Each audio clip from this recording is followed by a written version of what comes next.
So I'm just going to go ahead in the interest of moving on and call the meeting to order at 7:04. If everyone had a chance to look over the minutes, I need somebody to motion to accept the minutes from January. No, I have the wrong thing in my hand. What was the date? 21st? The wrong set of minutes in my hand. Isn't that terrible? January 21. 21, that's what I thought, January 21. So moved. So moved. Okay, so our only order of business tonight is to start looking at the structure of government and decide how we might want to have ours. So, and I see Deborah sent a nice little presentation. We probably want to look at that before we get into our discussion. It might actually give us some food for thought.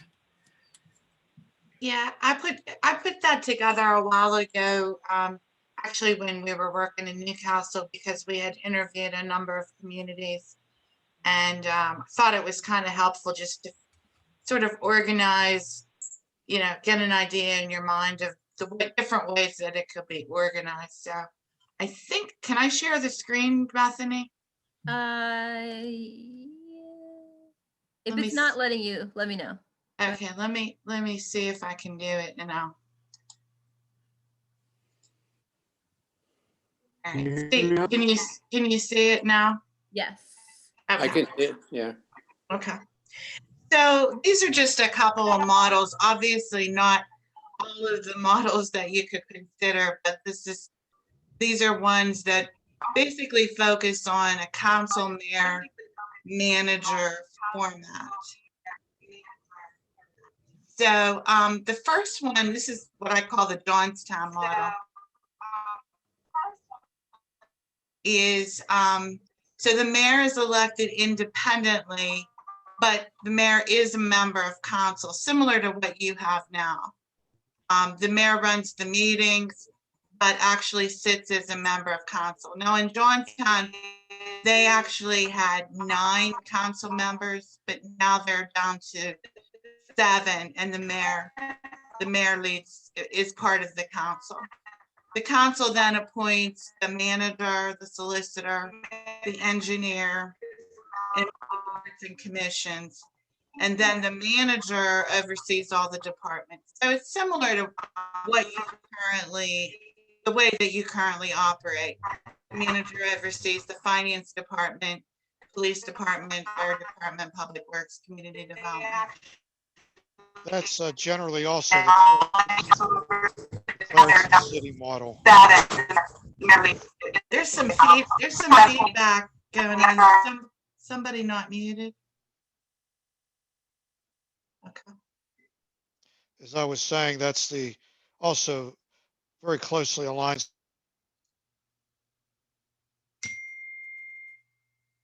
Unmuted.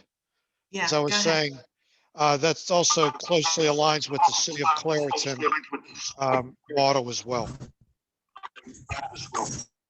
Right, and we did hear from Howard, so yeah, it's close to what they have. The next model I call the Altoona model. This one's just a little bit different. Again, the mayor is elected independently. There are, however, 7 council members, and the mayor does not sit on council. The mayor does, however, have veto power, but does not have a vote. In the model I just showed you, the mayor is the same as the council members. They all have 1 vote, but the mayor here does not sit on council and does not have a vote. In this one, the mayor actually appoints the city manager with the advice and consent of the council members. The city manager then, the council also appoints a solicitor and engineer, and then the manager or city administrator oversees, again, the finance, police, fire, public works, community development, all the various departments. So it's a little bit different than what I call the Johnstown model. And then this is actually, I shouldn't even have put this up. The Newcastle model, the mayor actually oversees all the departments and the council is separate. That's more of the optional plan, and you probably don't want to consider this model. It kind of sets the council up to be sort of adversarial with the mayor because the mayor doesn't get a vote. The council handles the budget, but the mayor oversees all the departments with the city administrator who is appointed by the mayor with the consent of council. So this I call the City of Sharon model because this is a little bit different than, and I know, Michael, you worked on this, so feel free to chime in. I know you worked on with them on this charter. The mayor position was basically eliminated. They went to a strict council manager form where the voters elect the council members. There's 7 of them. The council appoints the manager, solicitor, engineer, and then the manager oversees the various departments. So in this model, they actually eliminated the position of mayor, and the mayor ran for office and became one of the council members. I don't know if you want to say anything else about this model, Michael, but it's pretty simple, straightforward model. Right, and just as a borough would, the council would elect a president of council that presides over meetings like the mayor does now, and the mayor would in these other models that Debbie is presenting. And it seems to be working well. Yeah, absolutely. So these are just some, food for thought about different ways that people have structured or charters have been designed to reflect different perspectives and different arrangements and different structures that I thought might be interesting, or at least give you some food for thought as you start to think about what type of structure would work best for your city. Any questions on any of these? It's interesting because, like I said, Johnstown actually went from 9 members to 7 members. Newcastle just decided to expand theirs from 5 members, or yeah, they decided to expand from 5 members to 7. They actually had 5. And so that's the other thing that you might want to at least discuss. I know you currently have 5. If that's appropriate and adequate to represent the city, you'll stick with it. But you do have the option of expanding the board if you want to expand the board. Can you tell us what the proposed Newcastle Home Rule Charter is looking like at this point? Sure. So it's looking pretty much like the Johnstown model. They are going to still have a mayor. The mayor will be elected independently, but will act as the president of the board, as the chief executive office. They will be appointing, actually the charter requires them to appoint a city administrator and a chief financial officer. So they wrote right into the charter that they are required to have a city administrator and a chief finance officer. They did expand it from 5 to 7 members. Pretty much they put some extra protections around or extra prohibitions around political engagement. There was a little bit of concern in Newcastle about political appointments. There are some requirements, for instance, for the personnel to be hired on a merit system, and that they put some protections in to keep from hiring political appointments and nepotism. So that's pretty much it. The city administrator then would oversee all of the departments, and the council would retain the ability to hire the solicitor, engineer, and to make all the board and commission appointments. What's the process to elect members of council at large, by district, combination? They discussed both because in Newcastle, they were concerned that everybody was going to be, currently, most of the council members are all from the same part of the city. And they did discuss by district, but they decided to continue to do it at large. So everybody on their council will be elected at large. But they did expand it, hopefully, to encourage more people to be interested in representing the citizens on the council. The other thing they did, I should mention, is they eliminated the treasurer's position and the controller's position because they now will have a chief finance officer who will oversee the entire financial operation. So they no longer will have, once those terms end, they will no longer have a controller or a treasurer. And they did include flexibility in the taxing ability so that the council has complete oversight of establishing the taxing rates, both for real estate and earned income tax deed transfer. So they wrote that into the charter also, the flexibility for the council to establish the appropriate rates of taxation.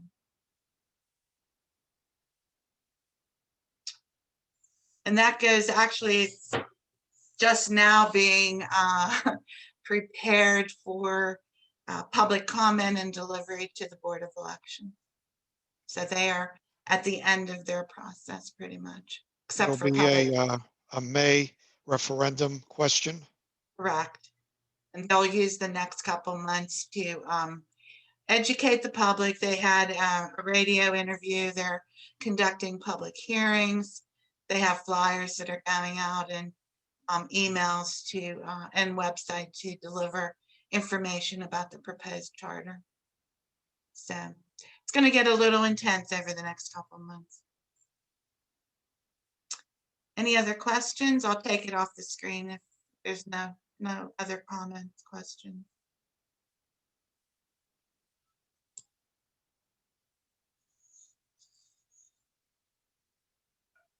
I have a question.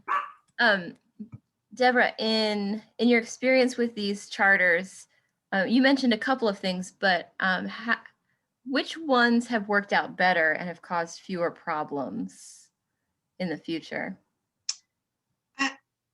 Michael's probably worked with more than I have, but I would say the ones that give you maximum flexibility for taxation purposes and ones that do prescribe public or professional management in one way or another.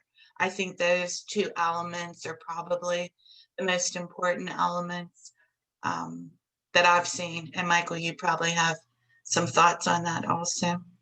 I concur with what Debbie just said. In addition, I've seen home rule charters working better, functioning better as a government where you have the mayor as part of council rather than having a chief elected executive / mayor and then a council. There seems to be inherent in that system where again you have a mayor and a council. It almost engenders or I'm not going to use the word promotes, but it does have built-in conflicts.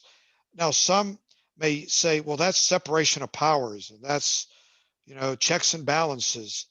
That might work better with state government, maybe county government, if you're home rule, and the federal government, of course. But I was going to say it doesn't work very well for federal government either. Well, maybe currently, but I'm looking at the history of our country. With the courts. See, with the court system being the arbiter of the two other branches of government. But I've seen a council manager with a mayor form of government work better. Or again, the mayor is a presiding officer and an equal member of council and can vote, no power to veto, etc. I've seen that to work better. Yeah, I would concur with Michael. It does seem to set them up for adversarial sort of transactions where, you know, the mayor's in charge of all the departments, so the council gets kind of frustrated because they can't make things happen the way they would like to see them happen. And, but, you know, and the mayor doesn't, you know, in Newcastle right now, and it's public knowledge, so I can tell you, I mean, the mayor won't even practically talk to the council members, and they get very frustrated because there's certain things that they want to see done differently or improved, and they feel like they've lost control of the operation. So yeah, I think when they're all on council, they're forced to kind of work together and come up with consensus and, you know, a majority vote. And I just think that works a lot better. Thank you. My question's more for Doug and Jerry. Do you feel 5 is a good number for council, or do you think it needs to be expanded?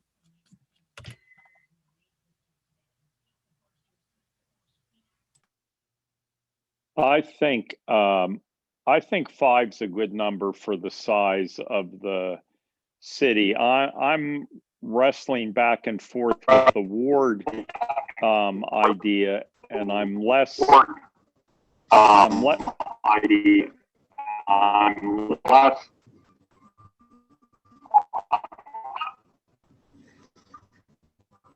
okay. Was my audio really bad? It was starting to get bad, yeah. Okay, so I stopped the video and now I'm just on the audio. So I think 5's a good number for the size city, and then I think I'm unsure about whether to go with wards, but at the present time, at large is working real well. We have 1 from Mount Washington, 2 from down in the city, and 2 from up on College Hill. But is it always going to stay that way? But I guess I think the more important thing is to get people to run who have the desire and interest and will actually work. That's more important than exactly where in the city they live. So I think I'm comfortable with at large and 5. That would be what I'd say. Yeah, one comment about the ward situation is that in a smaller municipality, I mean, you're not real small, but as you say, small enough that it would only be a few hundred people who vote for in each of the wards that could elect someone. And sometimes, not always, but sometimes when that person is elected, they feel like they're only representing those people who elected them. And if everyone feels that way, it's hard to get anything done because they're kind of biased to the people that elected them. And I've seen that happen in some communities. Good point. Are we, can you hear me? Can anybody hear me? Yes, we can hear you. Okay. Are we headed towards, from the discussion this evening, as to going to a manager council format and eliminating the mayor, or making the mayor just a member of council, another member of council? Have I understood that correctly? I thought we were looking, because option 1 is pretty much what we already have, and just tweaking what we already have. That was my understanding. Yeah, pretty much. The only difference is that the council members do not, currently they each head up a department. That would not be the situation in the first option that I showed you. They would basically delegate that authority to the manager, would then oversee all the departments. And the other difference is that the controller and treasurer positions would be eliminated, and you would have a chief financial officer. And you would still have a mayor. You would still have a mayor, but the mayor, as now, would be a part of council and have a vote. Right. So if we're looking at Michael's nice, This is Jerry. I wanted to answer that original. Who was that? This is Jerry. Can you hear me? That's Jerry. Hi, Jerry. Yeah, we hear you. Can you hear me? Yes, yes, I think everyone. Can you hear me? Yes. Okay, I wanted to answer that original question that Doug had answered. And right now, I'm leaning more towards a 7-member council. I'd at least like to explore the idea of having 3 of the council members be elected by district, or at least maybe we can explore that when we send out our survey. Whether I'm just wondering if that would be a positive point to have the people support and vote for the home rule if they have that option in there. If I heard anything I said. Yeah, I was gonna ask all of you about a survey, Jerry, and the thing that, that was one of the questions when we did the one in Newcastle. We did ask people if they thought that 5 was the right number or preferred, more. And they also asked the question about whether they would prefer the at-large, model, or whether they would prefer by district. So that is a question that you can definitely ask the residents if you're inclined to get the survey. Or a combination. Or a combination. Like, I think that's what Right. Jerry and 3 by district and 2 at large, is what Jerry was suggesting.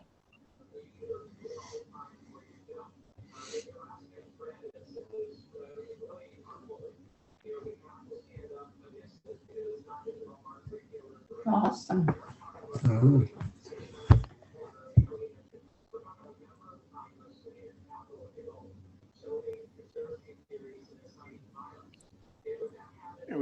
Do I still have everybody? Yeah, we're here. Okay.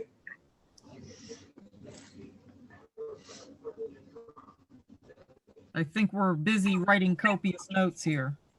Oh, okay. okay, can I go back and ask just point of clarification? So if we're looking at the nice chart that Michael Foreman made us, we're leaning towards the middle column that says council manager, but it's not excluding the mayor. The mayor is just a part of council. Correct. Thank Well, you. what does the mayor lose in that format? From what I he's, think go ahead, Doug. under the current structure, the mayor would lose the primary thing the mayor would lose is the oversight, the direct oversight of the police department. It is true that the council votes on the police chief, but by and large, at least in the way ours is working, it's the mayor who's doing the lion's share of the work with overseeing the police department, and then every other council member is overseeing a particular department. But I think I'm convinced that the spreading that out to getting all the council members to be involved in the oversight and putting a lot of power in the administrator who is there every day, unlike the mayor or unlike the council members. I think there's great wisdom in that to me. Who's the administrator, Doug? Mick, I mean the city manager. Oh, Yeah. yeah, okay, all right. Yeah. I'm not bound to whatever the term is, administrator, manager, yeah, whatever. All right. Chief executive officer, make him the CEO, get a CFO, the CFO, that's going to be huge. Yeah, That'll that be was a gonna be really good move. that was gonna be my question, if there was a consensus to have a CFO and to eliminate as a result, that would probably you'd want to eliminate elected treasurer and elected controller. I got a question. Are we going to talk to the council members to get their input on this and what they think of changing it? Because it seemed like everybody was cool with how it is now.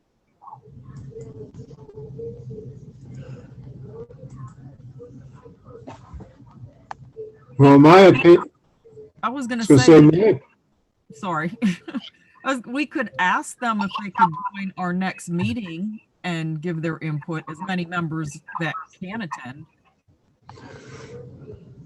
well, my opinion is, as I've said many times before, we're creating a home rule charter that's going to be in existence for the next, well, who knows how many years. Even if it's working now, it may not work down the road. As far as having council and be in charge of a department.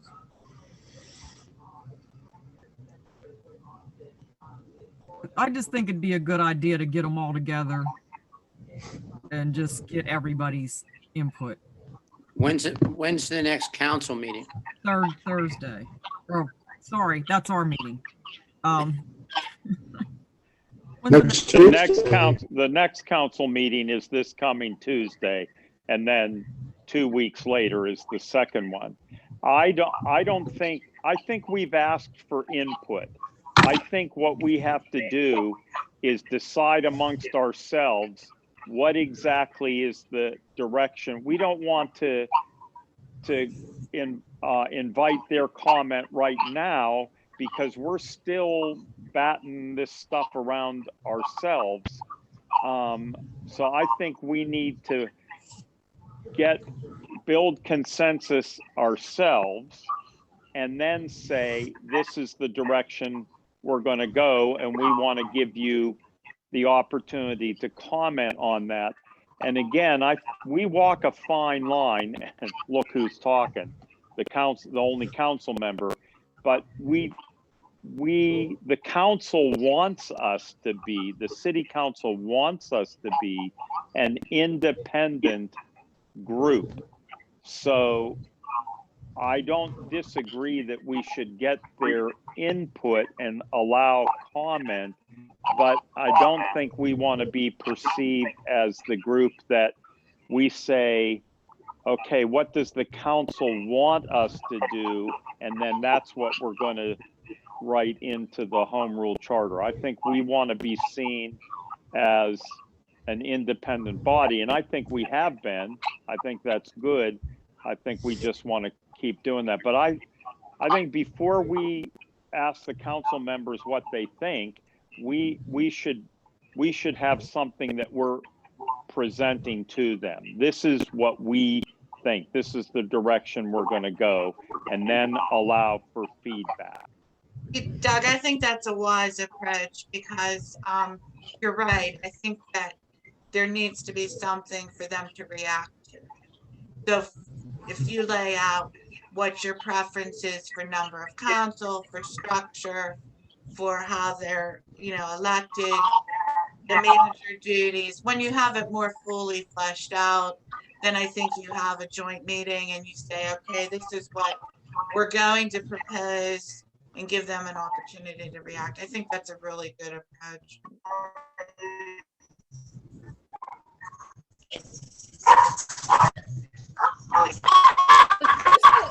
Have it clear in my notes and in my mind.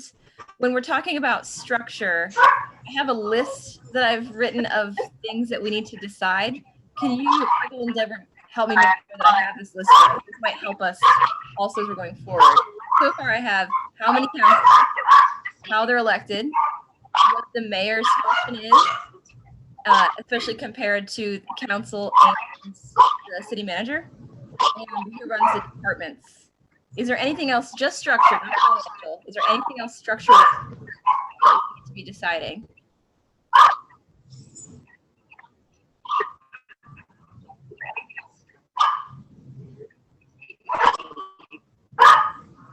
Did you say, Bethany, by district or at large? Did you have that on your list? Okay. Yes, I do. This is a terrible meeting. Whose dog is barking? Can I remind you, if you're not speaking, to mute yourself, please? That would be mine, Mr. Chair.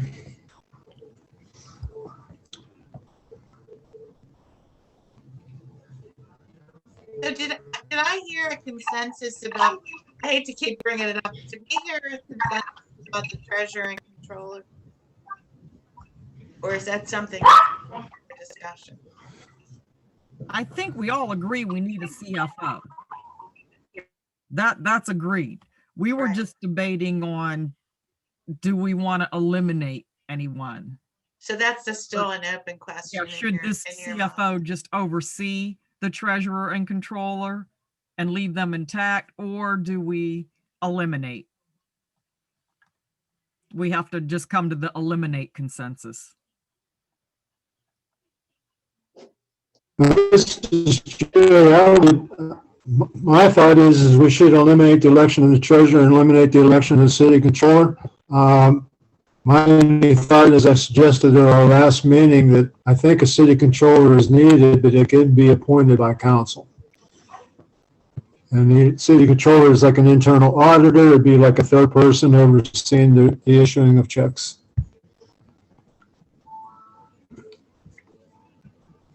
Be mindful of the redundancy and duplication of that type of effort with the finance officer. Because you're trying to, the end result, one end result is to try to streamline and make the new form of government more efficient rather than putting in, trying to think of the right word, whether putting in parties that would duplicate that effort. And that goes for the city treasurer as well. Yeah, and the other position that you probably want to think about a little bit, because it's a very important position in the city of Beaver Falls, is the city clerk's position. You know, sometimes that is combined with another position in cities. Sometimes it's actually eliminated, and it becomes more an administrative assistant. But that's a position that is either addressed in the charter or not. So not that you need to make a decision tonight, but it's another position that you want to think about how that position either evolves or, becomes different or remains the same. You may very well, want to keep that position because it's a pretty critical one for the city. Right now, I think it's in the third class city code, and the third class city code sort of defines those duties. So in a home rule charter, again, you'll want to either address that position and assign it duties, or eliminate it and assume that it'll be turned into or evolve into a different position.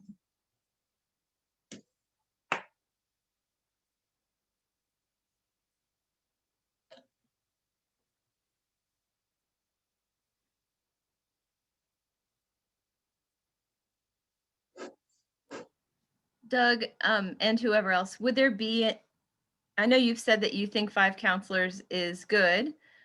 Would there be any benefits to adding more? Would it complicate things? How about down the road, like we're talking about the future? Is that something that we should write in for flexibility's sake, or just keep it the same? My opinion would be that the 5 council person structure was in existence when the population of Beaver Falls was probably twice as much as it is now.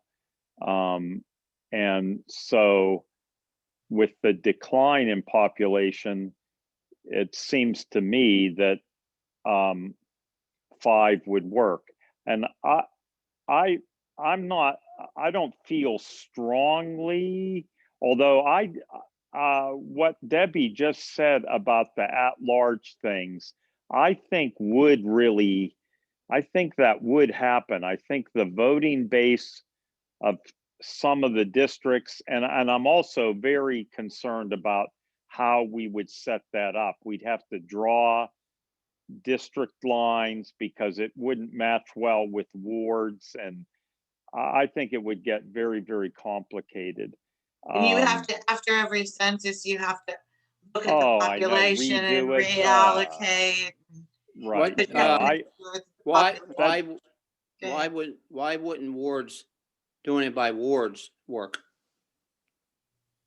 well, how many wards? We have 6, right? Yeah, So, if you did one for every ward, then, that would give you 6. You don't want 6 because that's gonna lead to Well- ties. well, the mayor's Well, the gonna mayor would be, be at large.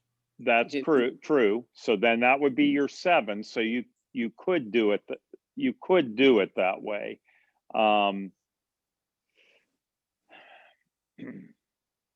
I don't know. I think what Debbie said is right, that it then splits the town up into those wards, and you'd have, wards competing against each other, and make it hard to come to unified votes.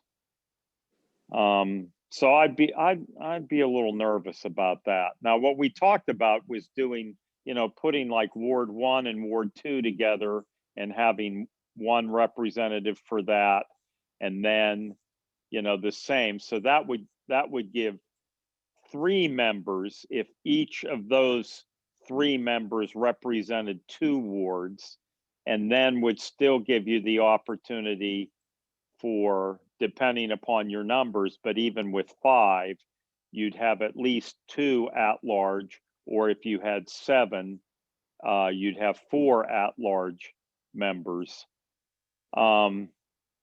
Debbie, do you think that would not work itself out in numbers correctly? It would not mean there's an equal number of people if you have those voters cover 2 wards. The population of the wards would be different. Is there any legal reason we couldn't set the charter up that way if we wanted to? I'm going to answer first Okay, thanks. if you allow me. I'll allow you. Thank you. With respect to wards or district, all of them have to be determined to have relative equal proportional population with very minor variations in the number of people that live within each respective ward or district. Otherwise, they're suspect to legal challenge that they don't fairly, that a certain ward may not fairly represent the entire population, or that it may be lopsided. And I know that there's been challenges maybe at other levels or even at local levels when you do this, and it would require that the wards or district be identified prior to the vote for whether the charter will be approved up or down, as well as what Debbie mentioned about every census, like now, next year, once the census figures come out, an apportionment commission has to be put in place through council to retool or refigure each ward or district to make sure that it has relative equal proportional population, so that everybody has that status with regard to that ward and people representing that ward who get elected. It gets a little cumbersome. Hey, Yeah, hey, the Michael. other thing that happens, in my experience, is sometimes you just can't find people to run in some of the wards. You may have people who are interested in running, but you're limiting who can run because they have to be from a specific ward.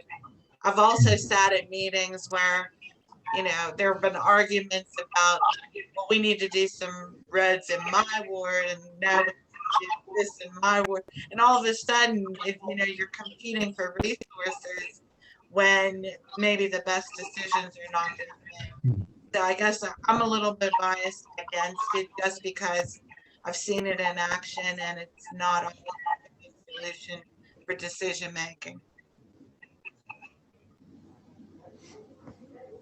You have something to say, Jerry?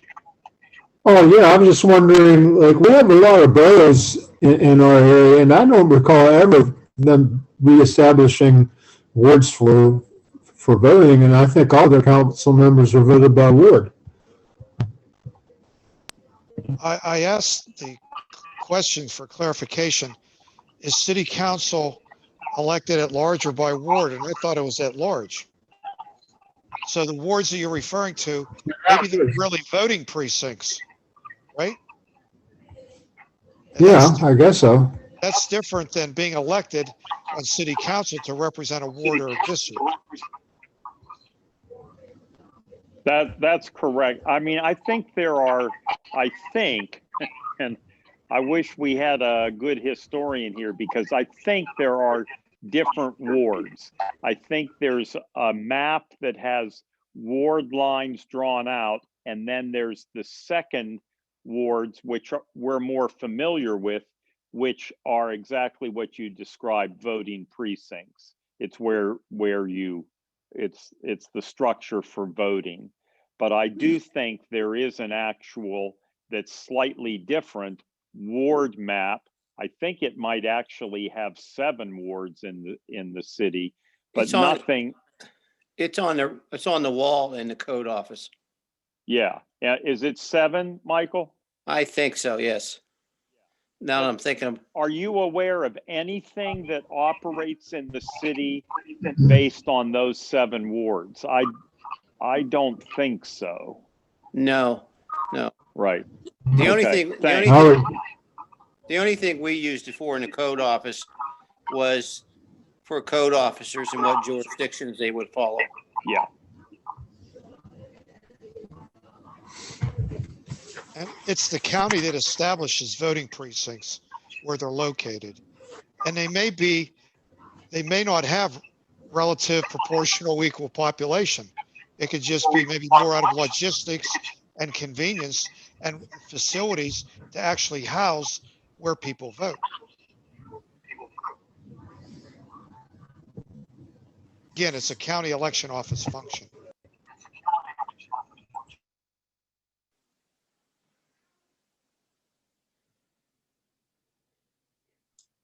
I mean, is that a question you would want to pose to the residents along the way if we did a survey that people can respond to? That's just, and obviously you're not bound by residents or residents' opinions. It's just something that provides you another tool and more information about where people's heads are and what they would like to see happen. Yeah, I think that's a really great tool, both for education and for getting feedback, just so that we can communicate what it even is that we're doing, because everybody has a different or often wrong idea of what we're even doing. I mean, for the next meeting, if you're interested, I could put together, some questions, and you can have your own thoughts about other questions that you might ask. And we could kind of go over those and see if it makes sense. You're far enough now in the process that you kind of know what information you want to gather and, what topics you want to pick people's brains, or at least give them information on. So we could go over that if you're interested in doing that at the next meeting. Basically, it's a matter of putting it on. I mean, you can just put the link once we develop it, there'll be a link just to the survey, and you could just put it on Facebook, the website, distribute it, have the paper published it, whatever, all the various means of communicating it. And we could see if we can get, a few 100 people to respond. So back to my, just as a way to, we're kind of spinning our wheels a little bit here. So how about this? I'd like to make a motion, just so that we know where we are, that we would be working, and this is how I'm going to describe it, the center column, the council/manager column of the comparison matrix that Michael Foreman drew up for us, that's where we're agreed, or I'd like us to vote on whether are we all agreed that that's the direction we want to go.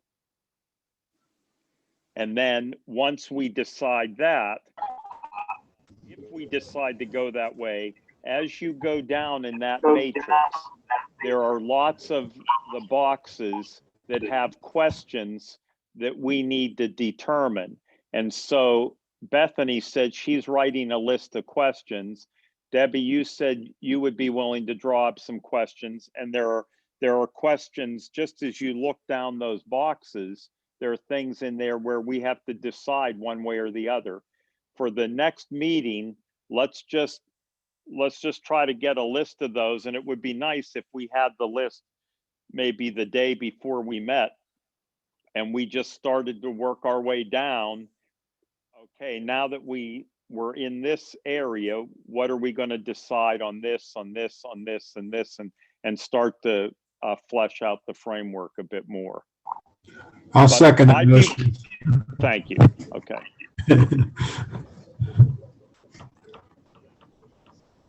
So it's been motioned and seconded, or everyone agree? We can just do this, so you don't have to unmute or that. Well, I don't have a picture, but I agree. Okay. I think I agree as well. It appears the motion has passed.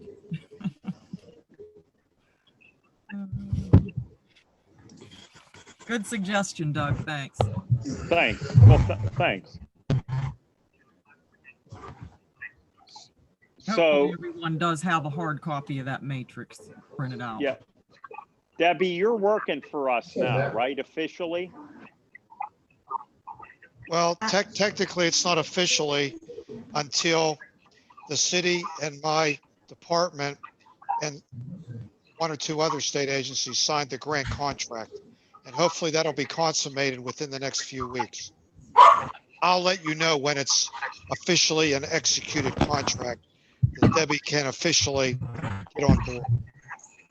In the meantime, I'm a volunteer. Doug. It's been great having you work for us voluntarily. That's good. So Right now I'm a volunteer. So since she's a volunteer, I mean, what the suggestion I was going to is that Debbie would be the keeper of the question list. Makes sense, or Yeah, if Bethany she already has a list started. Bethany, if you want to send that over to me, then I'll get that out to the entire group, like you said, before the next meeting. Sure, it's not that detailed, but I did what I could. but it'll move us along. It'll start us to get some things, some of the structure really lined out. And we'll Yeah. use Michael's chart as the basis for it. So we'll. Perfect. So did the city actually get awarded that grant then? Yes, yes. Correct. An award letter went to the mayor. I sent it directly to Mick. He shared it with council. So it's approved, but it's not official until the contract is signed by all parties that we're all committed to the grant funds. And Debbie, in the meantime, if you could put together a professional services agreement that Right. I believe the Government Study Commission would approve by a vote and signatures, and that you would sign off on it as well, so that we have both the grant money provided as well as your professional services being provided. Yeah, in fact, I should probably get it to, I would think, Doug, to get it to Paula and Mick, to get it on the council agenda, because I think the agreement's gonna have to be with council, because they have the grant. That correct. That's correct. Yeah, and we meet this coming Tuesday. So I'll get it over tomorrow to Paul. And then, yeah, perfect. Good. Thank you. Hey, Debbie, it's Jerry. Is it safe for me to say that we're basically following the Jonestown model and the Clareton model? Yeah, it sounds like you're close to that model. I think there's a few questions to be answered yet that we can go over next time related to, like you said, the controller, the treasurer, the city clerk, things like that, and then the number of council members and the way they'll be elected. But for the most part, you're talking about a council manager form. It's just working out the details from there. Well, I was going to suggest that we have copies of both their home rule charters, I think, in our file. That it may be a good idea for us to go back and check those two particular towns to just get a general flow of what kind of information they're putting into their home rule. And once, so we're going to get started, basically, to be honest, writing different sections of the charter. So once we get the survey, put together the questions answered, what I'll do is I'll send a section out for each meeting, or if it's a short section, I'll send a couple, and we'll go through each item and make sure that I've captured what you intend to have in your charter. So we'll do section by section, then you'll have a complete draft. You'll look at that. We'll start to work our way through, legal reviews and make sure that DCED is okay with it, your solicitor. So there's a lot of review process, but that's what we'll start doing since you've decided to write a charter, kind of decided what it's going to look like, at least the structure and some other things. And then we'll go through each section, the mayor's duties, the council's duties, the city clerk's duties, the CFO. We'll go through each section, and you all can decide what exactly you want to see in each of those sections. Does that make sense? All right. It'll be a collaborative Yeah. effort of Debbie, Government Study Commission, and I regarding this product that we're going to produce.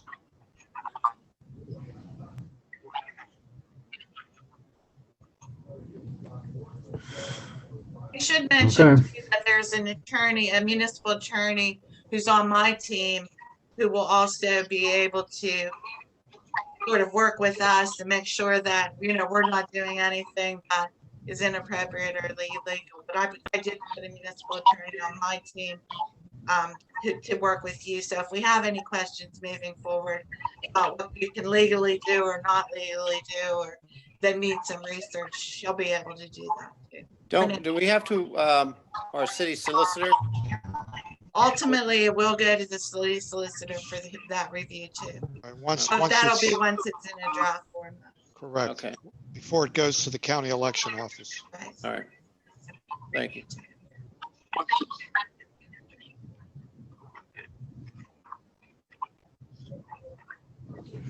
Okay, I say good meeting. We're making headway. We're moving forward Should step we by adjourn? step, inch by inch, and I'm gonna second Jerry's motion to adjourn. Yeah, I was just gonna say, it looks like we have a clear direction and focus for what we need to think about for, let me get the date, Thursday. Regina, Yes, it's Michael. yes. Are we back in the chambers? Well, Thursday. we're waiting to see what happens with the internet there. It, Oh, okay. for some reason, is not, we would lose being able to see Debbie and Michael Foreman, Okay. which, we kind of like seeing their faces. So that's why I just let's just do a Zoom. That way we can see them when they're speaking with us. So hopefully they get all the bugs with the internet dropping worked out, and we'll be able to go back in person. Well, I'm usually satisfied if I see Doug Carson's face at least once. Okay, so our next meeting would be February 18th. I will let everyone know if we're good to go in person at the council chambers or if we have to do another Zoom. Stay tuned. Thank you very much. All right, thank you. Good work, everybody. Thank Thank you, you. Debbie and Michael Foreman. All right. Yep. Thanks all. Good work. Bethany,